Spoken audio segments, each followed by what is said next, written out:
Assalamualaikum warahmatullahi wabarakatuh. Kami mahasiswa dari Universitas Siliwangi, Fakultas Pertanian, Program Studi Agribisnis, kelompok 4. Video ini dibuat untuk menyelesaikan salah satu tugas dalam mata kuliah PKN dengan dosen pengampu Bapak Taupan Abiuna MPD. Kami dari kelompok 4 terdiri dari 7 anggota. Sebelum kami masuk ke pembahasan lebih lanjut, izinkan kami memperkenalkan diri terlebih dahulu. Yang pertama, saya sendiri atas nama Valia Firani Sanuya dengan NPM 225009049. Nah, selanjutnya ada Salsa Muna Melinda dengan NPM 225009048. Lalu berikutnya ada Fidela Faizatul Adila dengan NPM 225009069. Lalu ada juga Inggi Aprilia dengan NPM 225009075. Dan ada juga Panjia Tresna Dwi dengan NPM 225009121. Berikutnya juga ada Abdul Latif dengan NPM 225009133. Dan yang terakhir ada Kurnia Ajis dengan NPM 225009134. Baiklah, kami dari kelompok 4 akan mempresentasikan materi dengan judul Harmoni Kewajiban dan Hak Negara dan Warga Negara dalam Demokrasi. Materi yang pertama akan disampaikan oleh Salsa dan Fidela, dan materi yang kedua akan disampaikan oleh Inggi dan Panjia. Materi ketiga akan disampaikan oleh Abdul Latif, dan materi yang keempat akan disampaikan oleh Kurnia Ajis. Langsung saja ke materi yang pertama. Hak dan kewajiban warga negara merupakan isi konstitusi negara terkait dengan hubungan antara warga negara dengan negara. Di Indonesia, hak dan kewajiban itu diatur dalam Undang-Undang Negara Republik Indonesia tahun 1945. Lantas, apa sih pengertian hak dan kewajiban itu? Hak merupakan kebebasan bertindak yang berlandaskan hukum dan moral yang bersifat opsional dan mutlak didapatkan oleh semua orang. Semua orang mendapatkan hak setelah melaksanakan kewajiban sebagai warga negara. Sedangkan kewajiban merupakan sesuatu yang wajib dilaksanakan atau suatu hal yang wajib dilakukan dengan penuh rasa tanggung jawab. Setiap orang wajib menghormati hak asasi manusia orang lain supaya terciptanya kehidupan yang tertib baik di lingkungan bermasyarakat, berbangsa, dan bernegara sesuai dengan yang tercantum dalam pasal 28 ayat 1. Lahirnya hak asasi manusia didasari oleh dua hak yang paling fundamental, yaitu hak persamaan dan hak kebebasan. Rumusan aturan dasar dalam Undang-Undang Negara Republik Indonesia tahun 1945 yang menjamin hak-hak dasar negara sebagai dasar tidak dibarengi dengan aturan dasar mengenai kewajiban-kewajiban yang harus dipenuhi. Padahal sejatinya dalam setiap hak melekatnya suatu kewajiban. Setidak-tidaknya kewajiban untuk menghormati hak orang lain. Lantas muncul pertanyaan, apakah dengan mengakui hak-hak manusia berarti menolak masyarakat? Mengakui hak manusia tidak sama dengan menolak masyarakat atau mengganti masyarakat itu dengan suatu kumpulan individu tanpa hubungan satu sama lain. Yang ditolak dengan menerima hak-hak manusia adalah totaliterasi, yakni pandangan bahwa negara mempunyai kuasa absolut terhadap warga negaranya. Paham ini sempat dianut oleh negara fasis Jerman di bawah Hitler dan negara Italia di bawah Mussolini, di mana negara tersebut mempunyai kuasa absolut terhadap seluruh warga negaranya. Hak dan kewajiban merupakan sesuatu yang tidak dapat dipisahkan. Ada hubungan timbal balik antara hak dan kewajiban. Contoh hak adalah hak warga negara untuk mendapatkan penghidupan dan pekerjaan yang layak sesuai yang diatur dalam Pasal 27 ayat 2 Undang-Undang Dasar 1945. Atas dasar hak ini, negara berkewajiban untuk memenuhi dan memberikan pekerjaan dan penghidupan yang layak bagi seluruh warga negaranya.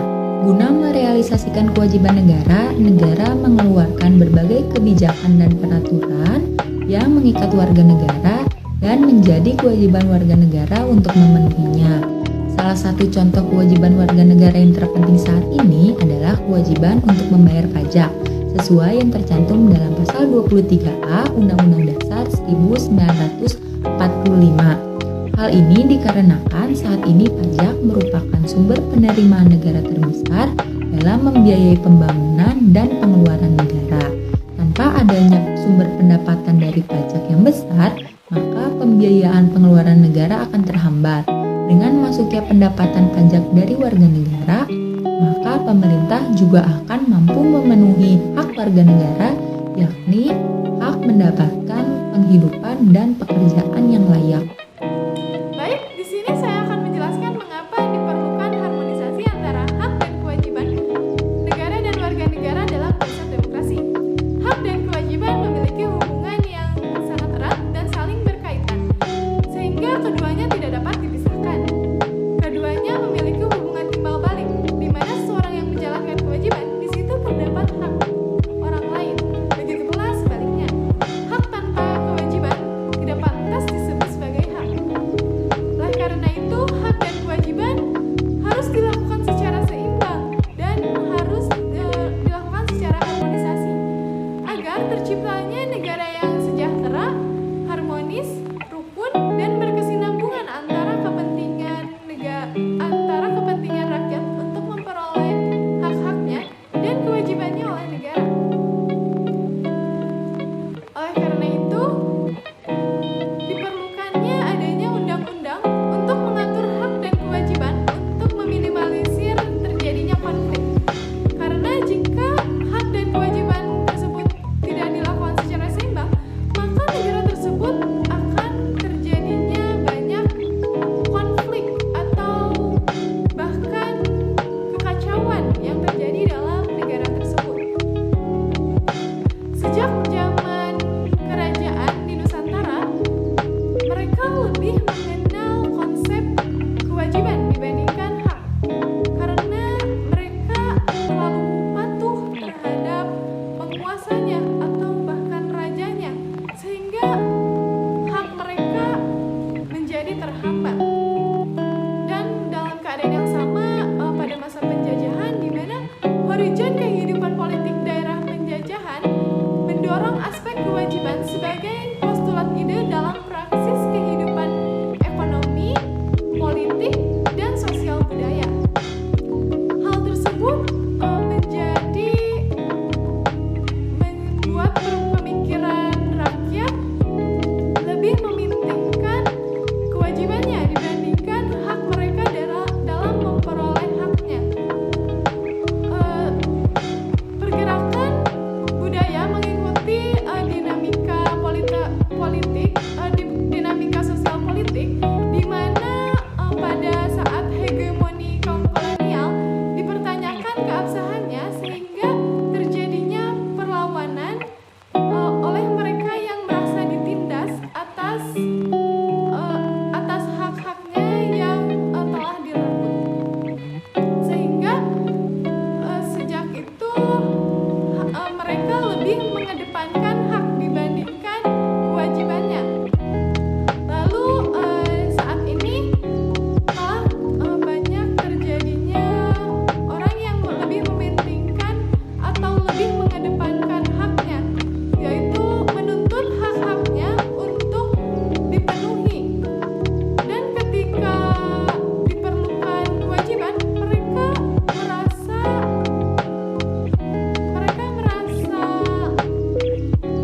haknya belum terpenuhi. Padahal hak dan kewajiban tersebut harus didasari secara seimbang agar terjadinya negara yang harmonis.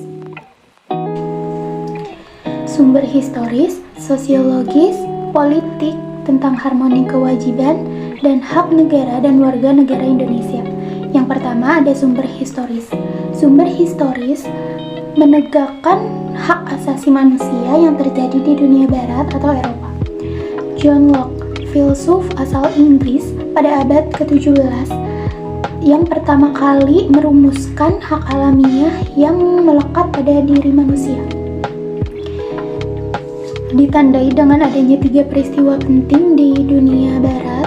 Yang pertama ada Magna Carta yang terjadi pada tahun 1215. Perjanjian antara Raja John dan bangsawan Inggris yang berisi pemberian jaminan beberapa hak seperti hak untuk tidak dipenjarakan tanpa adanya pemeriksaan. Yang kedua, Revolusi Amerika yang terjadi pada tahun 1276. Perang kemerdekaan rakyat Amerika Serikat melawan penjajahan Inggris disebut Revolusi Amerika. Declaration of Independence Amerika Serikat menjadi negara merdeka pada tanggal 4 Juli 1776. Dan yang ketiga, Revolusi Prancis yang terjadi pada tahun 1789.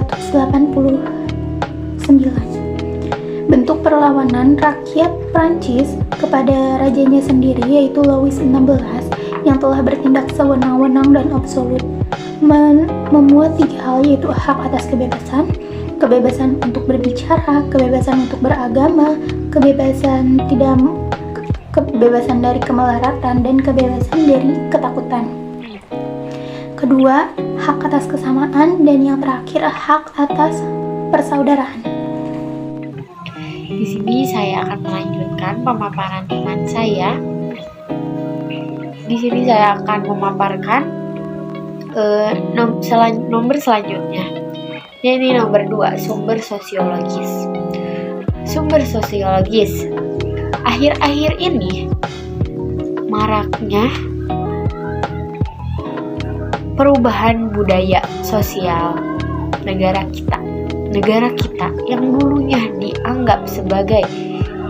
dikenal sebagai negara yang penuh dengan kesopanan, dengan ramah tamah, dengan gotong royong dan sebagainya, kini berubah drastis, sangat drastis. Negara kita sekarang dikenal sebagai negara yang memiliki karakter pemarah, pendendam, dan lain sebagainya. Tentu faktor tersebut ada juga faktor-faktor yang membuat para masyarakat menjadi seperti itu. Yakni ada 2 faktor yang menyebabkan bergejolaknya dalam masyarakat.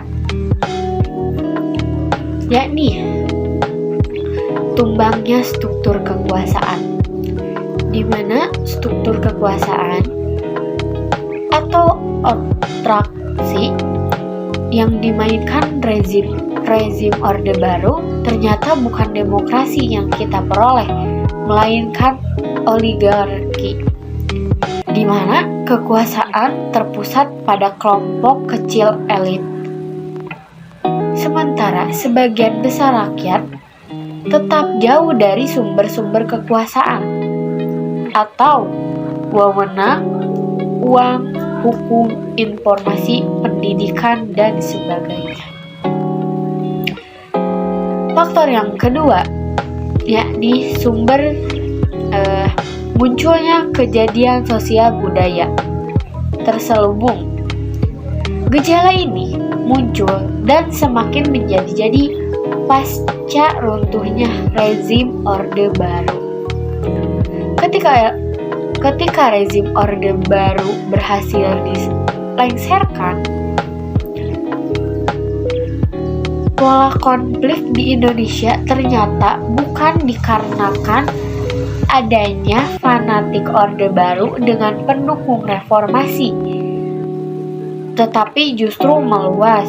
Contohnya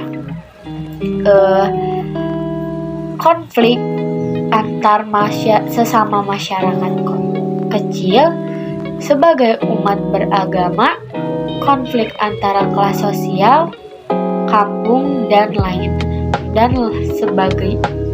lain halnya. Sehingga konflik yang terjadi bukan konflik yang korektif tetapi diskorektif, atau bukan fungsional tetapi disfungsional. Sehingga kita menjadi sebuah bangsa yang menghancurkan dirinya sendiri.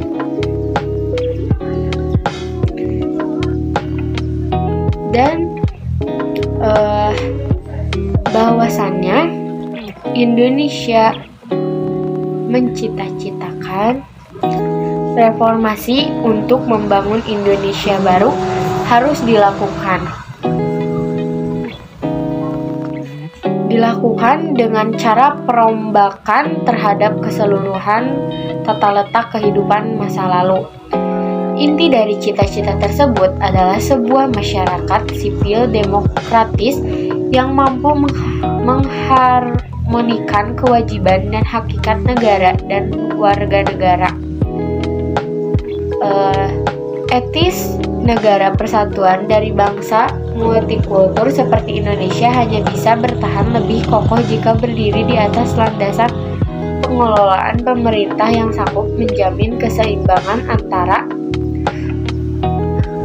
pemenuhan prinsip kebebasan, kesetaraan, dan kesaudaraan yang berlaku bagi seluruh masyarakat Indonesia. Poin ketiga yakni ada sumber politik. Sumber politik yang mendasari dinamika kewajiban dan hak negara dan warga negara Indonesia adalah proses dan hasil perubahan Undang-Undang NRI 1945 yang terjadi pada era reformasi, dan juga pasti ada juga tuntutan yang disampaikan oleh beberapa komponen bangsa, terutama oleh mahasiswa dan para pemuda. Ada beberapa tuntutan reformasi baru.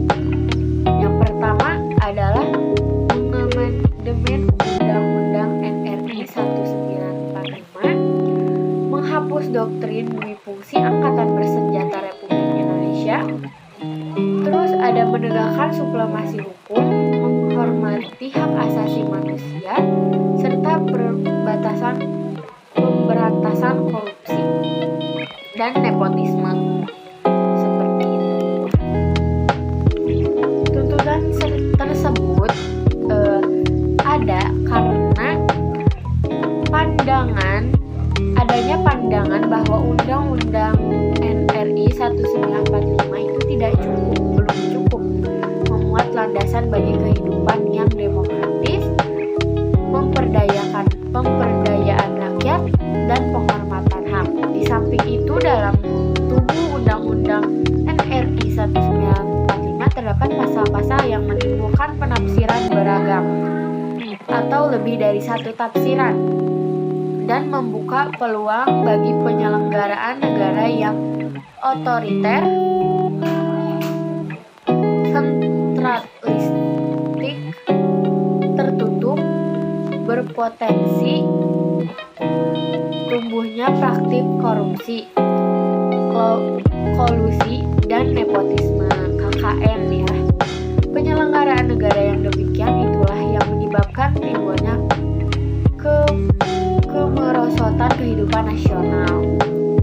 Sesuai dengan kewenangan yang diatur dalam pasal 3 dan pasal 37 Undang-Undang NRI 1945, melakukan perubahan secara bertahap dan sistematis dalam 4 kali perubahan, yakni yang perubahan pertama pada sidang umum MPR 199, perubahan kedua pada sidang tahun MPR tahun 2000, yang ketiga pada sidang MPR tahun 2021, dan perubahan yang keempat ada pada sidang tahunan MPR 22.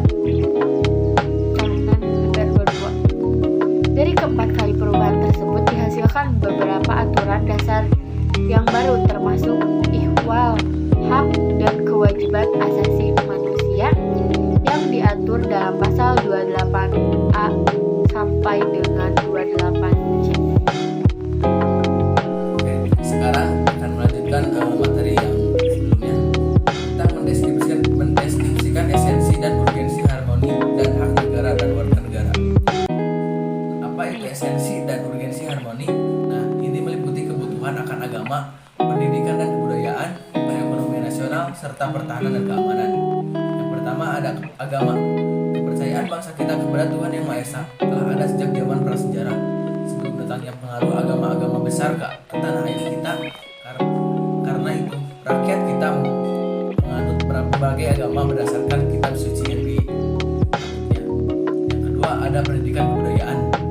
Pendidikan kebudayaan merupakan dua istilah yang satu sama lain sangat berkolaborasi sangat erat.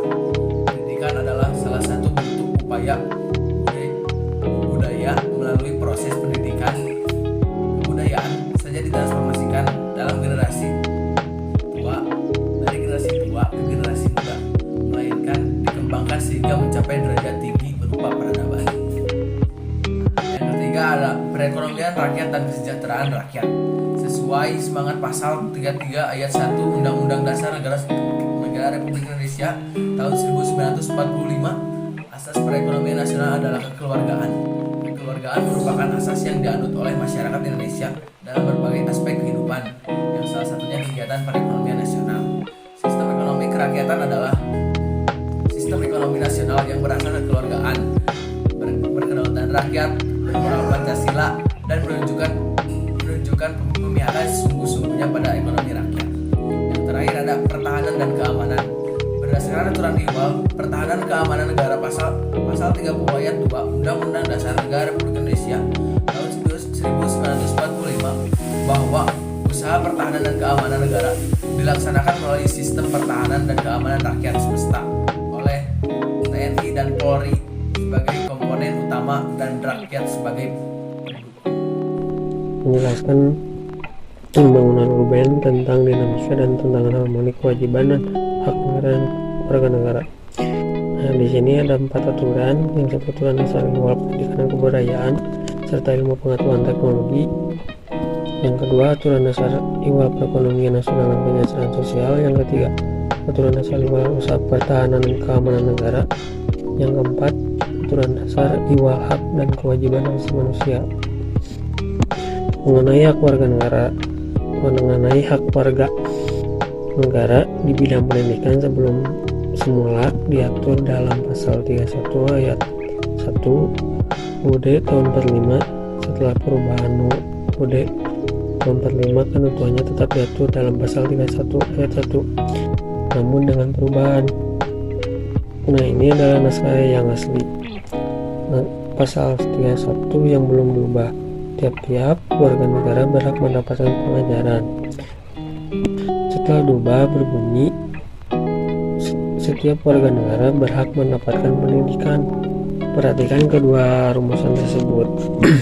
Perubahan pasal tersebut terletak pada pengganti dari kata tiap-tiap menjadi setiap dan kata pengajaran menjadi pendidikan. Perubahan kata tiap-tiap menjadi setiap merupakan penyesuaian terhadap perkembangan bahasa Indonesia. Adapun perubahan kata pengajaran menjadi pendidikan dimaksudkan untuk memperluas hak warga negara karena pengertian pengajaran lebih sempit dibandingkan dengan pengertian pendidikan. Yang dimaksud pendidikan adalah proses menanamkan nilai-nilai, sedangkan pengajaran adalah proses mengalihkan pengetahuan. Yang kedua ada aturan dasar IWAL perekonomian nasional dan kesejahteraan nasional. Nah, di sini ketentuan mengenai perekonomian nasional juga diatur dalam UUD tahun 45 sebelum diubah dengan judul kesejahteraan sosial dan terdiri atas 2 pasal, yaitu pasal 33 dengan 3 ayat dan pasal 34 tanpa ayat. Setelah perubahan UUD tahun 45 judul bab menjadi perekonomian nasional dan kesejahteraan sosial terdiri atas 2 pasal, yaitu pasal 33 dengan 5 ayat dan pasal 34 dengan 4 ayat.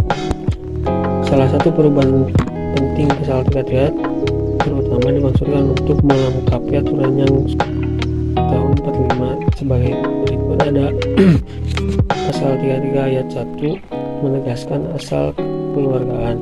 Pasal 33 ayat 2 menegaskan bahwa cabang-cabang produksi yang penting bagi negara dan yang menguasai hajat hidup orang banyak harus dikuasai negara.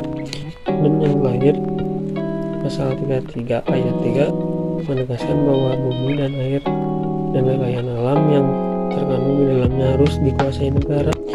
Ada juga pasal 33 ayat 3 menegaskan tentang prinsip-prinsip perekonomian nasional yang perlu dicantumkan guna melengkapi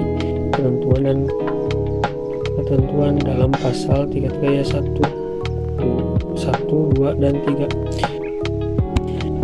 Yang ketiga, aturan dasar iwal usaha pertahanan dan keamanan negara. Tentang pertahanan negara menggunakan konsep pembelaan terhadap negara. Namun setelah perubahan UUD tahun 45, konsep pembelaan negara dipindahkan menjadi pasal 27 ayat 3 dengan sedikit perubahan redaksional. Setelah perubahan UUD tahun 45, ketentuan mengenai hak dan kewajiban dalam usaha pertahanan dan keamanan negara merupakan penerapan dari ketentuan pasal 27 ayat 3. Mengapa demikian? Karena upaya membela negara mengandung pengertian yang umum. Pertanyaannya adalah bagaimana penerapannya? Penerapannya adalah dengan memberikan hak dan kewajiban kepada warga negara dalam usaha pertahanan dan keamanan negara. Bagaimana usaha pertahanan dan keamanan negara dilakukan? Pasal 30 ayat 2 menegaskan sebagai usaha pertahanan dan keamanan negara dilaksanakan melalui sistem pertahanan dan keamanan rakyat semesta oleh Tentara Nasional Indonesia dan Kepolisian Negara Republik Indonesia. Dan yang keempat, ada aturan dasar IWAL, hak dan kewajiban asasi manusia, penghormatan terhadap hak asasi manusia. Pasca amandemen UUD tahun 45 mengalami dinamika luar biasa jika sebelumnya perihal hak-hak dan dasar warga negara yang diatur dalam UUD tahun 45 hanya berikut pada pasal 27, 28, 9, 30, 31, 33 dan 34. Setelah amandemen keempat UUD dari tahun 45, aturan dasar mengenai hal tersebut diatur tersebut di bawah jurnal 33 dan 34. Setelah amandemen keempat UUD dari tahun 45, aturan dasar mengenai hal tersebut diatur tersebut di bawah jurnal hak asasi manusia. Di samping mengatur pelihara hak asasi manusia, diatur juga IWAL kewajiban asasi manusia. Dan segitu yang saya bisa jelaskan. Sekian, terima kasih. Sekian yang bisa kami presentasikan. Saya sebagai moderator pamit undur diri karena kalau maju sayanya gengsi dan dianya yang cuek. Mohon maaf bila jika ada kekurangan karena kesempurnaan itu saat aku dan kamu disatukan. Cuci tangan sampai bersih. Sekian dan terima kasih.